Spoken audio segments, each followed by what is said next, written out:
Well, thank you all for being here today. This is an auspicious, an auspicious day. Very important for us to be here together and to celebrate one another and our time together, and to be able to stay for this afternoon and say goodbye to Jerry. Yeah. So today I wanted to talk about, well, it'll be interesting to see what I talk about because this doesn't look like the talk that I thought I put together. It's like, oh, where did those words come from? Well, thank you, God. Okay, so there's a lot of chaos happening on our planet and around our planet right now. There are strong seasonal storms, as we've witnessed this last week down in Florida and up the coast and into the east central part of the United States.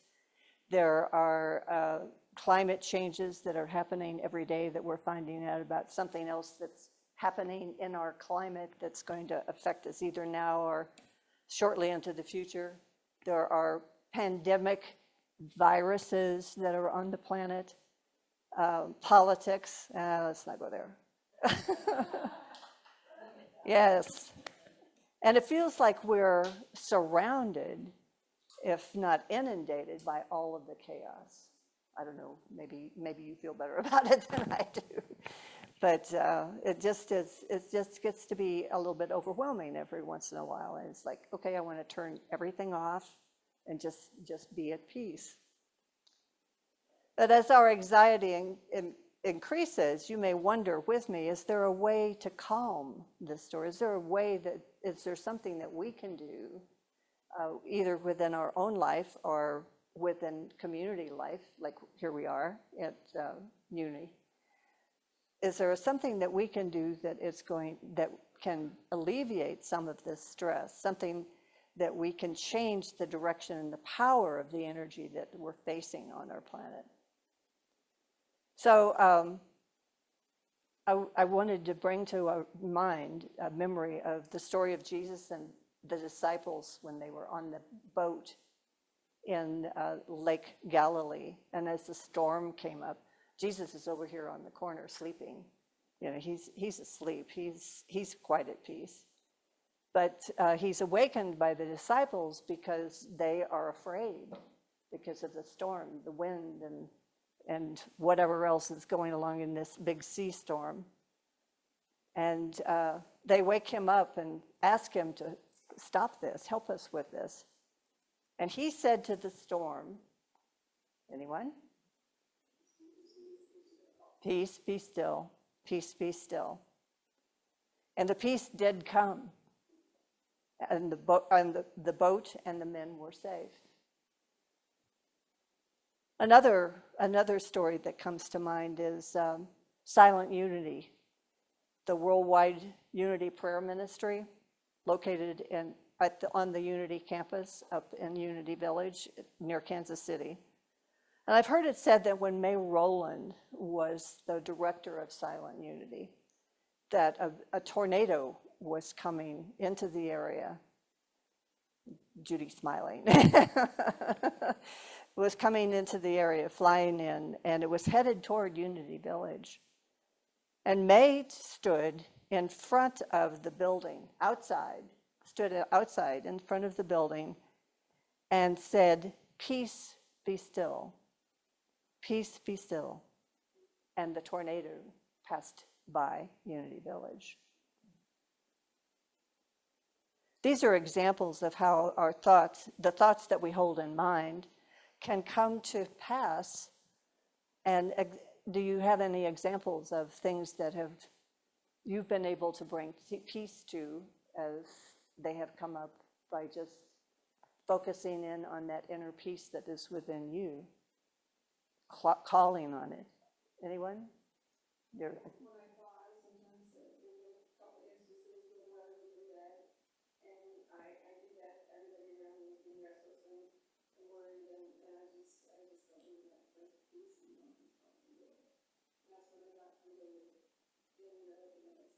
Nice, nice, nice.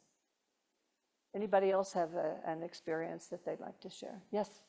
Yes, I was shown in Genesis 2:17 when the Elohim was teaching humanity the law, and we were told to always know goodness. And I find that when I'm stressed or not at peace, when I'm able to say, enter that symbolized God that only sees good, God's up to something here. So why would I fear? God is the all in all. God, what are you doing here? How can I see the best thing? That to me is a great way to think. Good, good. Anything, Eva? I've been in the store when I've been driving, and lots of chaos, lots of not being able to see very far off, and or it's foggy, and I just asked for peace and been able to just drive through it. Yes. And felt like there was something moving and illuminating my way. Yeah. Anybody else have anything they want to share? Okay, well, we take these examples and say thank you for sharing this.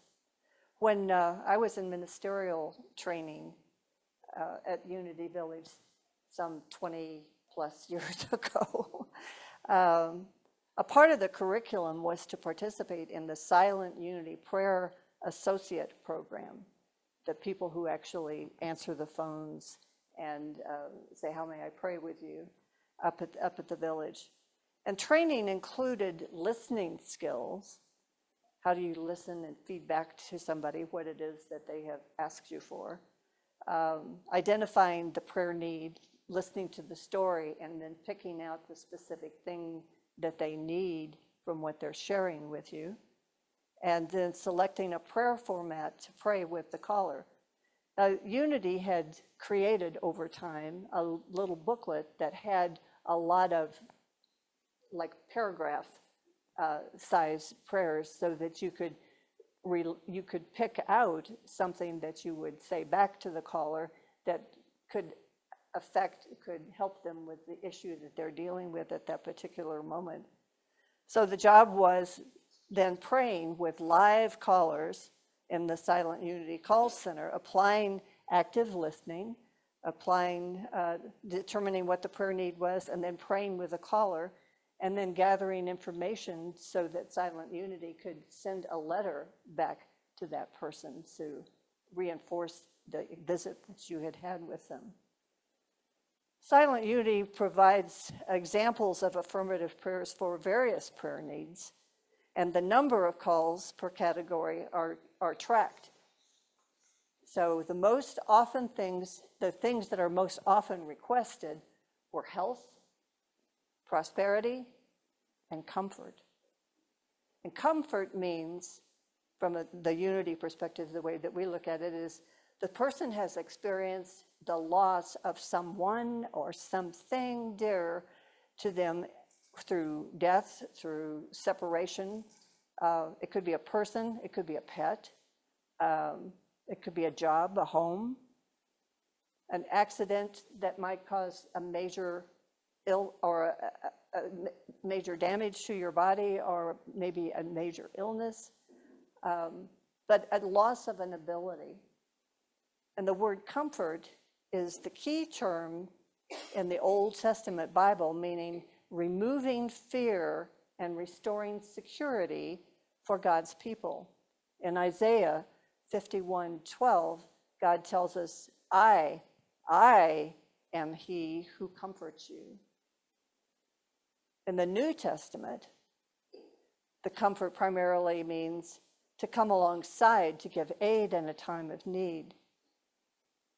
And in Corinthians, 2 Corinthians chapter 1, verse 3 and 4, Paul tells us, God is our merciful Father and the source of all comfort. He comforts us in all our troubles so that we can comfort others.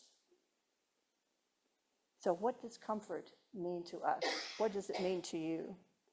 I've printed out some little Bible verses that make me think about how God's presence brings me comfort. And I invite you, as Sandra has passed these out, to take a look at what came to you, and just kind of let that float in the back of your mind for a while. We'll come back to that.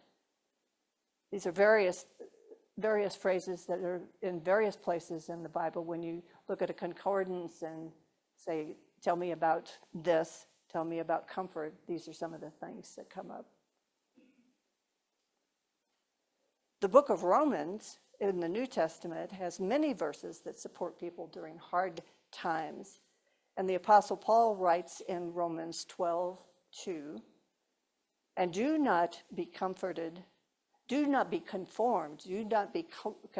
to this world, but be transformed by the renewing of your mind, that you may prove what is the good and acceptable and perfect will of God. This guidance informs me to change your thinking and change your life. When we change our thinking, we can change our life. If you move our awareness, our conception of what is happening in our life to a different level, to a different plane, to a place of love. A Bible passage that attracts many readers for comfort is the 23rd Psalm. And this is the Lord is my shepherd. This psalm, any psalm in that book is a song, a story, a parable. This story is about how to move through change. And by managing your thinking, our response is to think a new way.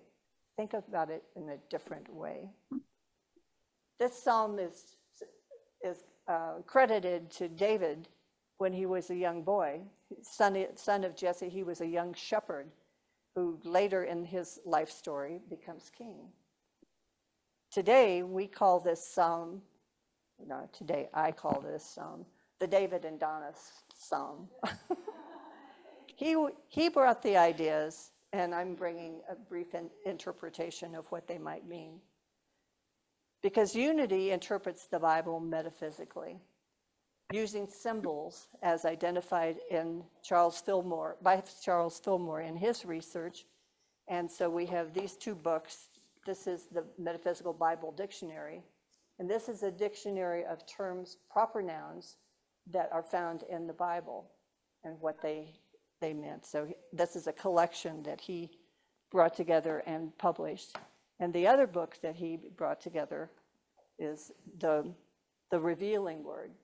And this is for common nouns, not proper nouns.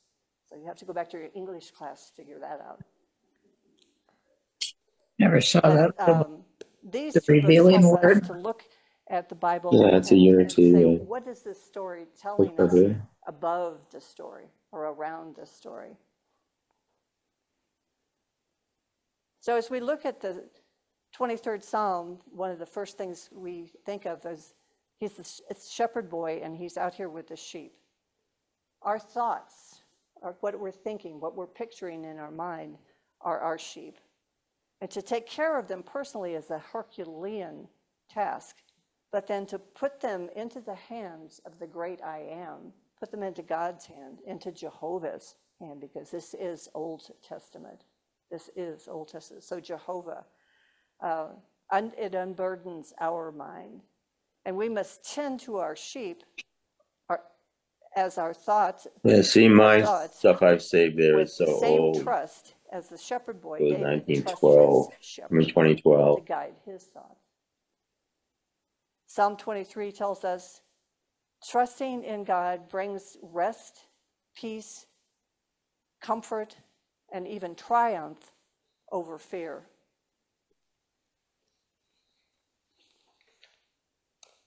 Okay. Here it is. I knew there was this page. So looking at the 23rd Psalm, the Lord is my shepherd, I do not want. What that means to us is, again, pointing out that this is from the Old Testament, the version of God that the people are seeing and understanding during the Old Testament times. God is a comforter, and known as Yahweh or Jehovah, and many other names. And when we say, I do not want, that is a direct denial of the thought of lack. So I fear no evil. I lack nothing. It is like a double negative of a sentence. The psalm continues, he makes me lie down in green pastures. He leads me beside quiet waters. The color green represents newness and freshness, abundance, and constant supply. He refreshes my soul. He guides me along right paths for his namesake. We receive divine guidance. Divine guidance. Even though I walk through the darkest valley, I fear no evil, for you are with me.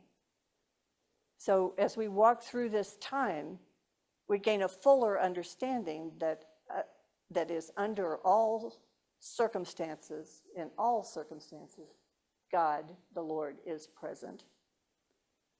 Your rod and your staff, they comfort me. Tools to help us manage our sheep. The rod is a crook, and it's used to help extricate sheep when they get into cramped places or stuck places, to help them get out. And the staff is a weapon that is used to drive off wild animals. So these are tools that the shepherd used. And we have tools that do those same kinds of things, help us to manage our thoughts and help us to drive off, to release thoughts that are not healthy for us. These tools bring me strength and energy, comfort.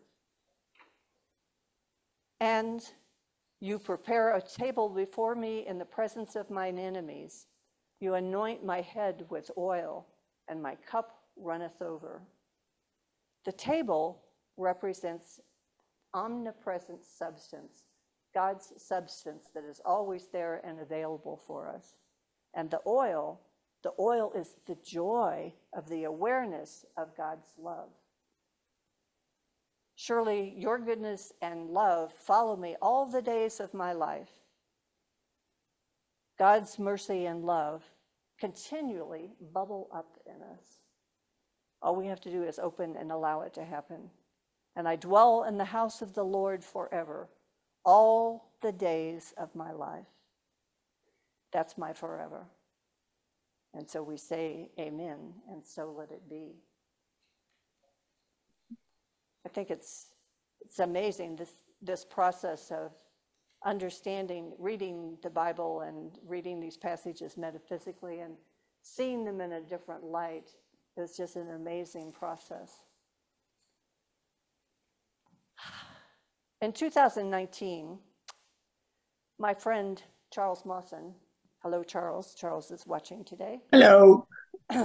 Took his wife Pat, and I think she's watching too, on a trip to Hawaii for her birthday. And on the 4th day of vacation, he became ill, and he spent the next 4 weeks in the hospital on Oahu. And when they arrived home, he went into swim rehab to begin to learn to stand and to walk again. This book, called Changes, is a book that was inspired and came to Pat during this gift of time. That's what she calls it, is a gift of time. And Pat's hope is that the poems in this book stir our memory of the two, stir a memory or two of this time of change in our lives, times when we have been called to watch, times of change, times where we have been called to watch and listen and feel again, again, and again. So with Pat's permission, I'm going to share one of the poems that's entitled Change. Life turns around and changes again, again, and again. And we can always follow with love from family and friends. Whether or not we're near or far, for everyone gives us room so that we feel so safe until we go home very soon. I'm amazed we doubted the process or questioned why there is change.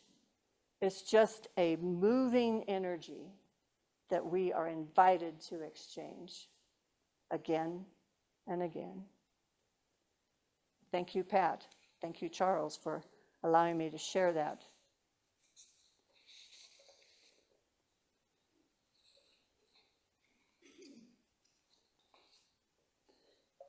So I asked Sandra to hand out these little slips of paper so everybody has one. These are verses from the Bible that are reflections of our thought or idea of comfort and what comfort means or how it shows up in a biblical situation. So if anybody would like to read theirs and share it, if it has a particular meaning, stirs a meaning up in your life, you're welcome to share that too. And do we need the microphone?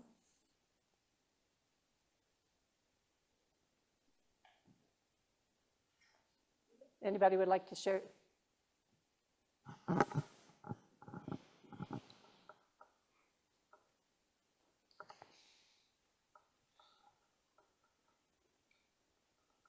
What's your name, Diane? Yeah, I think so. Good morning, Unity in the Olympics. All right. Okay, two things. Mine says, but those who wait on the Lord shall renew their strength. They shall mount up with wings like eagles. They shall run and not be weary. They shall walk and not faint. Isaiah 40:31. Okay, two things. I've been struggling with a health issue, with back issue. I've started doing a little bit more meditation and praying, and I am walking better. My back is getting stronger. And I was listening to a podcast this morning about prosperity in eagles. Eagles fly at 10,000 feet. Wow. They don't fly with the pigeons because pigeons don't fly that high. So in your mindset, in your mind, do you want to fly with pigeons or do you want to soar and be like eagles? So Thank you. I guess I got my answer right here. Yeah. Yeah, thanks for thinking of that. And anyone Yeah, I else? remember this other couple in the back. Whoops, the back row. Donna, I'm sorry. All right. Mine says, whatever things are true, whatever things are noble, whatever things are just, whatever things are pure, whatever things are lovely, whatever things are of good report, if there be any virtue and if there be any praiseworthy, meditate on these things.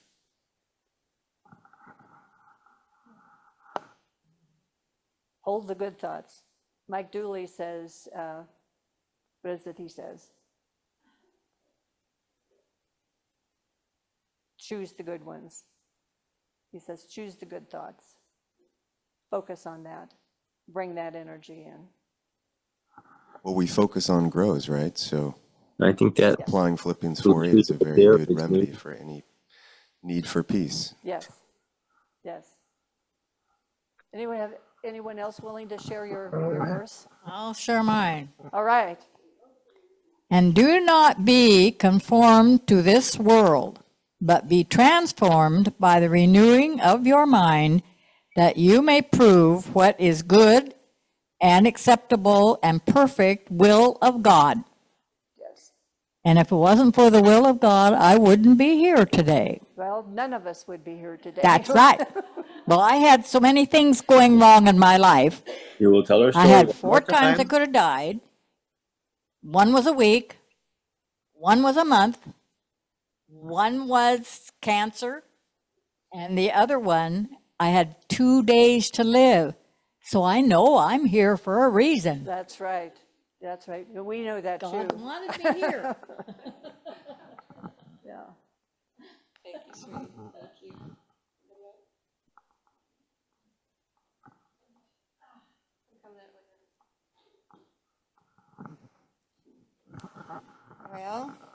this theme keeps popping up lately.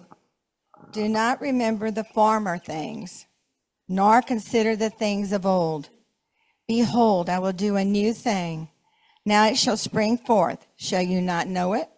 I will even make a road in the wilderness and rivers in the desert.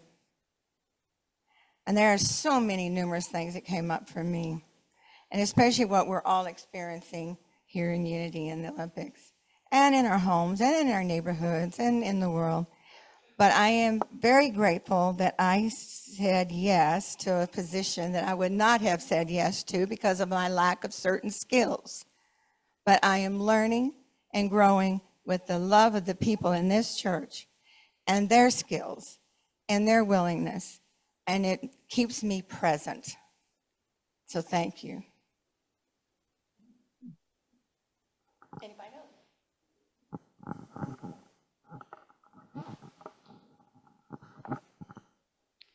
From John 14:27, it says, "Peace I leave with you, Judas, right there. peace I give you.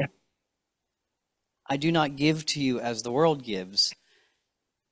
Do not let your hearts be troubled, and do not be afraid." Is that B.A. Huffman? And I think Huh? Looks like him, but I don't the think so. part in the middle speaks to me where it says, "I do not give to you as the world gives." Looks like him. I find that very comforting, because I find sometimes the world's message to me isn't really helpful. Many times I get a lot of laughter on that one, but but yeah, so many of the messages out there in the world aren't helpful to me, aren't useful, and I like the comfort that says, "I do not give to you as the world gives," and then going on to say, "Do not let your hearts be troubled, and do not be afraid." It's just simple. We've all heard it a million times, but just living without fear, without anxiety. Don't be troubled. It's going to be okay. It is okay. It is currently okay. Yes. Yes, it is okay right now. Judas could have had him come up for the celebration. Yeah, possibly. Anyone else?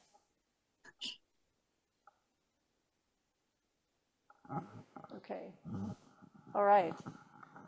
Well, just a point of awareness, there are more places in the Bible that you can look and find that kind of encouragement, and not I necessarily. think it was 1 the o'clock repetition when of they were old going to have battles, but how do we think? How do I change? They're going to have a break, and then they were How do actually. I Very change soon. my life? Yeah.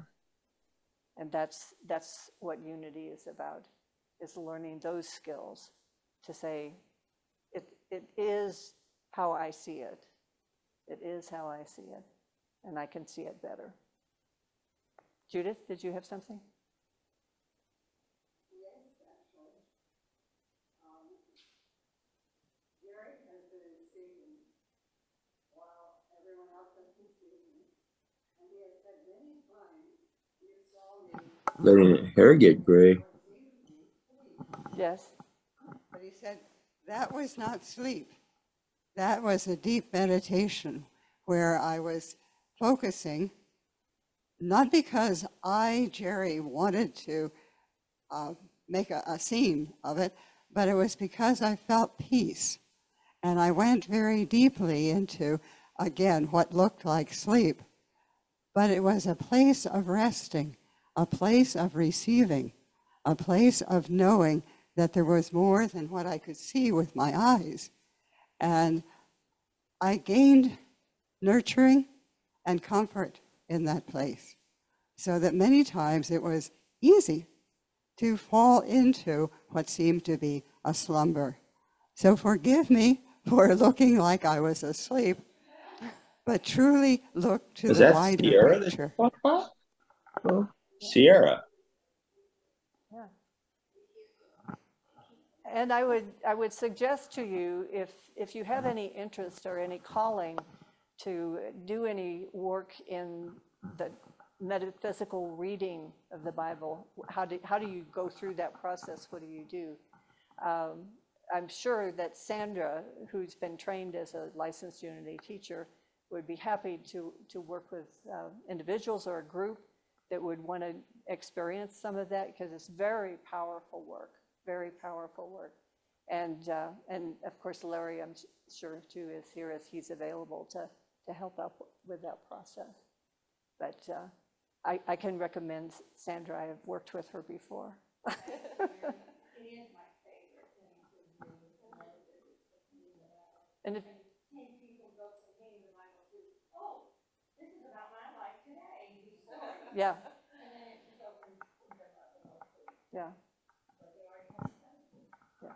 So I recommend that. I recommend that. So let us take this shared experience that we've had this morning into a time of meditation. So I invite you to let my words be your words. As you hear them, allow those words to come into your heart, into your being, and guide your thinking. Invite you to take a deep breath in, hold it for just a second or two, and then release it and let it all breathe out. And breathe in once more. Breathe in nice and deep. And release it. Let it go. Let all of the stress go. Sweet Spirit, I welcome you into my heart and mind to guide and quicken my thoughts and feelings, bringing me into alignment with your right and perfect direction for my highest good and for the good of those I am here to support and love. As I consider any circumstance where I am called to bring peace, love, and comfort to others, I first open my heart and mind to the flow of your love and light. I welcome your presence to bring peace, Yeah, that is here. love, and comfort to my own thinking and feeling, so that I may share these gifts with others. Changing my own thinking has a cascade effect to bring peace, love, and comfort to those around me, in my family, in my community, in my state, in my country, on my planet, and in the universe. You okay?